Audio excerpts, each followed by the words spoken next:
Welcome back. Let's now take a quick look at what's making news from across South India, starting with Andhra Pradesh. Ahead of polls, Andhra Pradesh Chief Minister Chandrababu Naidu announced the implementation of the Annadata Sukhi Bhava scheme for farmers. Under the scheme, the government will be providing financial assistance for 15,000 rupees to farmers who own 5 acres or less land. After Chandrababu's announcement of 15,000 to every farmer under the Annadata Sukhi Bhava scheme, the farmers have hailed the Chief Minister. In Krishna district, farmers poured milk on Naidu's photograph and expressed their gratitude. A controversy started after a Congress poster with Muhammad Ali Jinnah's picture emerged in Eluru in West Godavari district. BJP leaders held a protest in front of the Congress office demanding the immediate removal of the poster, which they later painted black. In a significant development, the Election Commission of India has issued notification for MLC elections in Andhra Pradesh and Telangana. The elections will be held on March 12 for 5 vacancies in each of the 2 states. Delhi Chief Minister Arvind Kejriwal, along with his deputy Manish Sisodia, met Andhra Pradesh Chief Minister Chandrababu Naidu in Amravati. The 2 leaders discussed the plans for the upcoming elections and a possible anti-BJP rally in Amravati. It's defections galore in Telugu Desam Party as yet another TDP MP joined hands with the opposition. Amlapuram MP Ravindra Babu joined the YSR Congress Party in the presence of its chief YS Jagan Mohan Reddy in Hyderabad. After 2 TDP MPs, Srinivas and Ravindra Babu quit the party to join YSR Congress, the Telugu Desam Party has downplayed the incident, saying that the MPs were unhappy for not getting tickets and their exit won't affect the party's prospects. Chandrababu Naidu has announced an ex gratia of 5 lakh rupees each to the families of martyred personnel from the state who sacrificed their lives in last week's suicide bombings in Pulwama. A massive 48-meter long and 8-meter wide specially designed vehicle hindered the flow of traffic in Visakhapatnam. The 116-wheeled vehicle heading towards the HPCL refinery was transporting special equipment from the Vizag port. A 6-hour-long traffic blockade was implemented for smooth movement of the giant vehicle.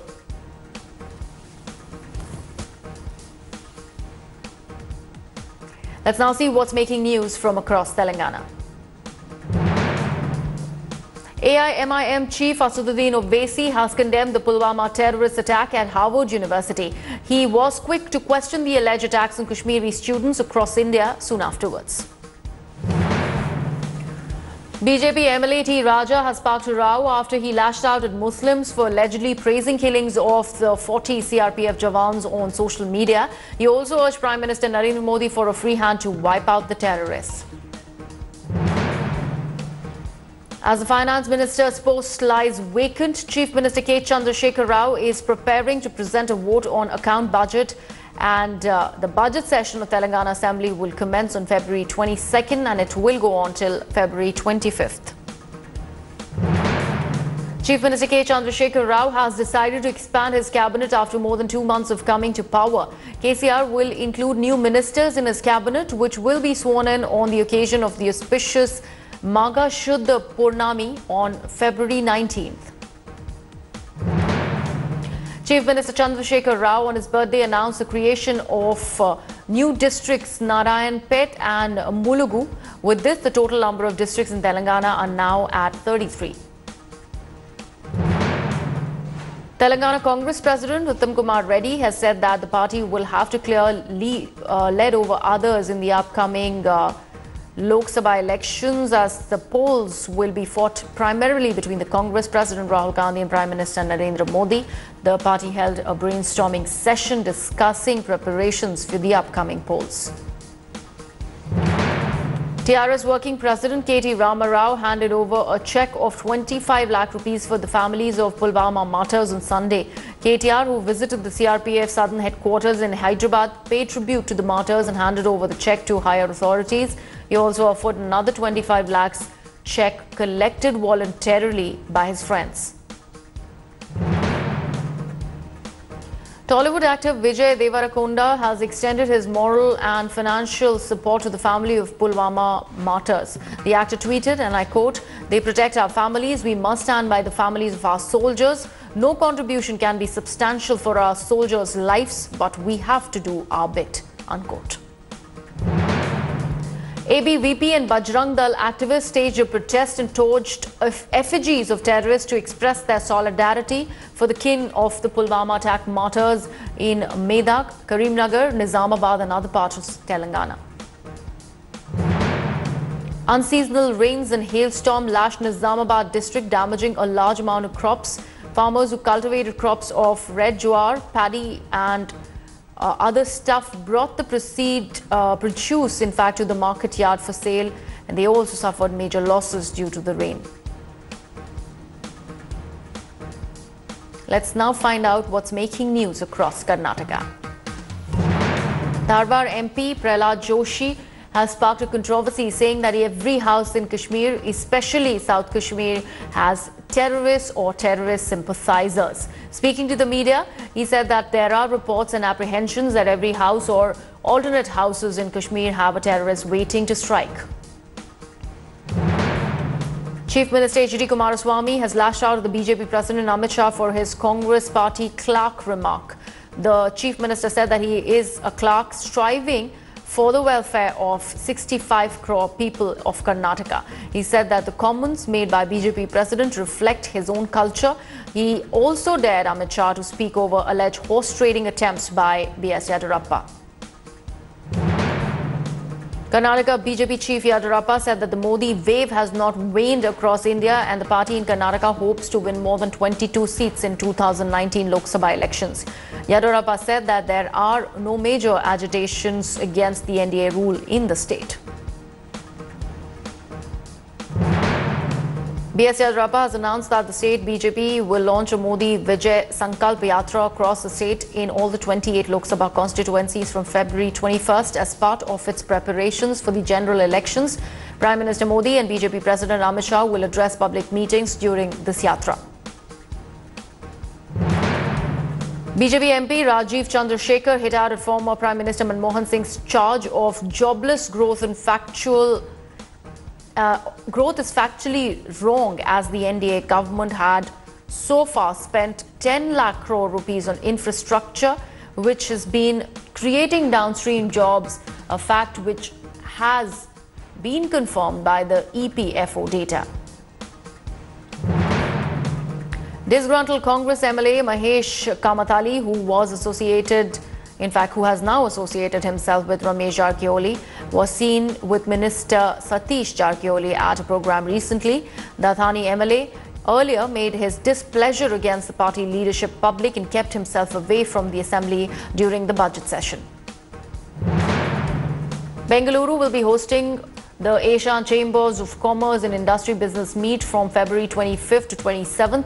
The meet President Sudhakar Shetty, in fact, said that he is hopeful that it will be a long way in promoting trade relations in the region. Bengaluru has earmarked a budget of over 10 crore rupees this year to generate funds for the Bengaluru civic body. They will be using technology to bring a large segment of buildings into the taxation ambit. For this, the civic body plans to use geographic information system data. IT major Infosys has settled a case of alleged disclosure lapses regarding severance payment made to its former chief financial officer Rajiv Bansal with SEBI. The company paid 34.35 lakhs to settle the case with the markets regulator. Flags of Honor Foundation paid homage to CRPF bravehearts with a candlelight vigil. The vigil took place at the National Military Memorial in Bengaluru. Citizens from all walks of life took part in this candlelight vigil. Let's now take a quick look at what's making news across Tamil Nadu. The Supreme Court has refused to allow reopening of the Vedanta's Sterlite unit in Tuticorin. The court has been hearing a plea by Vedanta Group seeking a direction to Tamil Nadu Pollution Control Board to implement the National Green Tribunal order, which had set aside the government's decision to close the plant. The people of Tuticorin and politicians in Tamil Nadu have welcomed the Supreme Court verdict. Puducherry Chief Minister has temporarily called off his agitation in front of Rajnivas after the 6th day of protest. Narayanaswamy called off his agitation after meeting Lieutenant Governor Kiran Bedi and discussing his 39-point agenda. He's also thanked Congress and DMK leaders for supporting him in his agitation. Actor Kamal Haasan was in the center of a controversy for questioning why the Indian government did not carry out a plebiscite in Kashmir and termed Pakistan-occupied Kashmir as Azad Kashmir. Facing backlash, he later clarified that his comments were completely twisted and the references were being made in context of a magazine article published 3 decades ago. In a veiled attack on Rajnikant's statement that his party will not contest in Lok Sabha elections to 2019, actor-turned-politician Kamal Haasan criticized his decision. Referring to Rajnikant's announcements on entering politics, he questioned why would he announce his political journey if he didn't want to fight the polls. DMK President M.K. Stalin demanded the resignation of a case against US-based Cognizant Technology Solutions for bribing Tamil Nadu government officials in an effort to secure construction permits. Stalin, in his statement, said that the AIADMK government has brought a permanent blot on Tamil Nadu in the global arena by demanding and accepting bribe from Cognizant in 2014 to give construction permits for the KITS campus. A Sri Lankan Airlines tire burst when the aircraft from Colombo landed at the Chennai airport. None of the 140 passengers were hurt in the incident. After landing, as the aircraft was taxiing, it ran over a light and suffered a tire burst, and the aircraft was repaired and took off later in the day. Condolences poured in for CRPF JAWANS who were martyred in Pulwama. Residents of Kumbakom conducted a special puja by lighting lamps to pray for the departed souls, and speedy recovery of the injured was also prayed for. Close to 100 people took part in this special puja. And let's now take a look at stories from Kerala. Day after 2 youth Congress activists were killed, northern Kerala continues to be on the boil. Massive clashes have erupted between CPM and Congress workers. A group of youth Congress activists allegedly set a CPM office on fire. Police have warned of clamping prohibitory orders if situation worsens. The Kasaragod District Police formed a special investigation team to probe the murder of 2 youth Congress workers. The FIR states that the murder was pre-planned and motive was political rivalry. The police sources tell that 2 people linked to CPM have been taken into custody for questioning.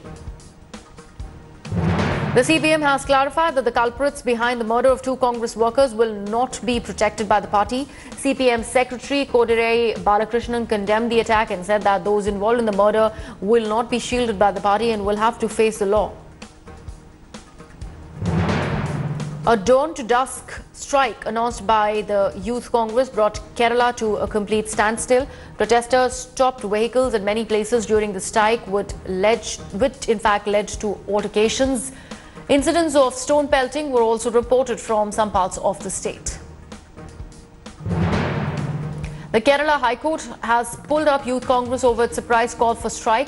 The High Court Chief Justice took suo motu cognizance of the strike and slammed the Youth Congress Chief Dan Koryakos, and the Chief Justice warned that without prior notice, strike calls will be considered as a contempt of court. Kerala BJP General Secretary Shobha Surendran sparked a huge row after questioning if CPM leader Kodirei Balakrishnan was an illegal child of Osama bin Laden. The BJP State General Secretary, and her statement came while she was addressing a protest march against Pulwama attack. Shobha also said that the left chief was preaching human rights when the nation is looking to avenge the attacks. Kerala Chief Minister Pinarayi Vijayan has formally inaugurated the post-flood rebuilding efforts in the state. While addressing the inaugural function, he took a dig at central government over the issue of foreign assistance. He said that had the centre allowed taking financial assistance from the UAE, the losses could have been brought down to a considerable margin. An agricultural village in High Range district of Idukki has been reeling under fear of wild tuskers. On Sunday, a herd of 5 tuskers destroyed hectares of farmland in the region. Villagers and farmers allege that the forest department hasn't done anything in the region yet. Additional Chief Judicial Magistrate Court in Thiruvananthapuram acquitted Sarita Nair and Biju Radhakrishnan for swindling money of businessman T.C. Matthew in solar instruments dealing. Both were accused of cheating Matthew. That will be all on South Superfast. News and updates continue right here on India Today. Stay tuned for more. Thanks for watching the video. For more such news and updates, please like, share and subscribe to India Today. Also check out our other great videos from our channel. We know you will love to.